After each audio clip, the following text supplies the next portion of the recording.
Parkinson मरीज के लिए जरूरी ड्राई फ्रूट। नमस्कार दर्शकों, मैं डॉक्टर पुनीत धवन कर्मा आयुर्वेदा में आपका स्वागत करता हूं और आज हम बात करेंगे पार्किंसन के मरीजों को कौन से ड्राई फ्रूट खाने चाहिए और क्यों। देखिए, पार्किंसन एक दिमाग से जुड़ा रोग है जिसमें ब्रेन के सेल्स धीरे धीरे डैमेज होने लगते हैं। खास तौर पर वो सेल्स जो डोपामिन नामक एक जरूरी केमिकल बनाते हैं। जब डोपामिन कम होने लगता है, कम बनने लगता है, तो शरीर और दिमाग के बीच का तालमेल बिगड़ने लगता है। इसीलिए हमें ऐसा खाना चाहिए जो हमारे ब्रेन को न्यूट्रिएंट्स दे, ताकत दे और डोपामिन बढ़ाने में मदद करे। अब बात आती है ड्राई फ्रूट्स की। बचपन में हम सबको पता कहा जाता था कि बादाम और अखरोट खाओ और दिमाग तेज हो। यह सिर्फ कहने की बात नहीं थी, इसमें सच्चाई है। बादाम और अखरोट में वो जरूरी न्यूट्रिएंट्स होते हैं जो हमारे दिमाग को पोषण दे। जब हम पार्किंसन जैसे रोग में होते हैं तब दिमाग के न्यूरॉन्स का डिटोरिएशन यानी खराब होना बहुत तेजी से हो। लेकिन अगर हम डेली डाइट में बादाम और अखरोट को शामिल कर लें तो ये प्रोसेस को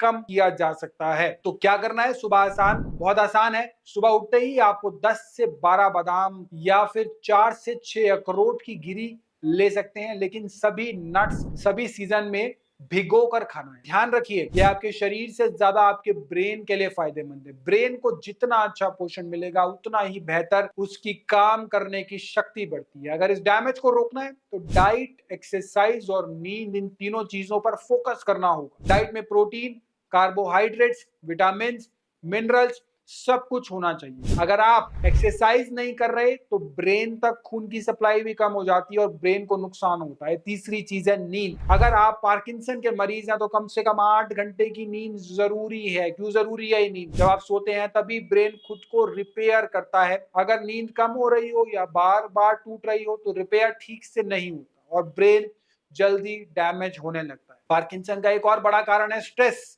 अगर आपकी जिंदगी में बहुत टेंशन है, दिमाग हमेशा किसी बात में उलझा रहता है, तो भी ब्रेन पर बुरा असर होता है। रिटायर्ड लोगों में या अकेले रहने वालों में यह रोग ज्यादा देखा जाता है। इसीलिए ब्रेन को खुश रखना जरूरी है। आपको ऐसी एक्टिविटी करनी जरूरी है जो आपको खुशी दे, चाहे म्यूजिक हो, पेंटिंग हो, गार्डनिंग हो या कुछ भी हो। और सबसे जरूरी, खुश मिजाज लोगों के बीच रहिए, नेगेटिव लोगों से दूर रहिए, उनसे दूरी बना के रखिए। तो देखा आपने, बात शुरू हुई ड्राई फ्रूट से और हम पार्किंसन को रोकने के पूरे तरीके तक पहुंच गए। अगर आप ये सारी बातें अपनाते हैं तो अच्छी डाइट लेते हैं, एक्सरसाइज करते हैं, गहरी नींद लेते हैं, पॉजिटिव माहौल में रहते हैं, तो यकीन मानिए आप अपने ब्रेन को हेल्दी रख सकते हैं और पार्किंसन को काफी हद तक कंट्रोल में ला सकते हैं। क्या आप भी किसी बीमारी से पीड़ित हैं? अगर हाँ, तो इस नंबर पर कॉल या व्हाट्सएप करें।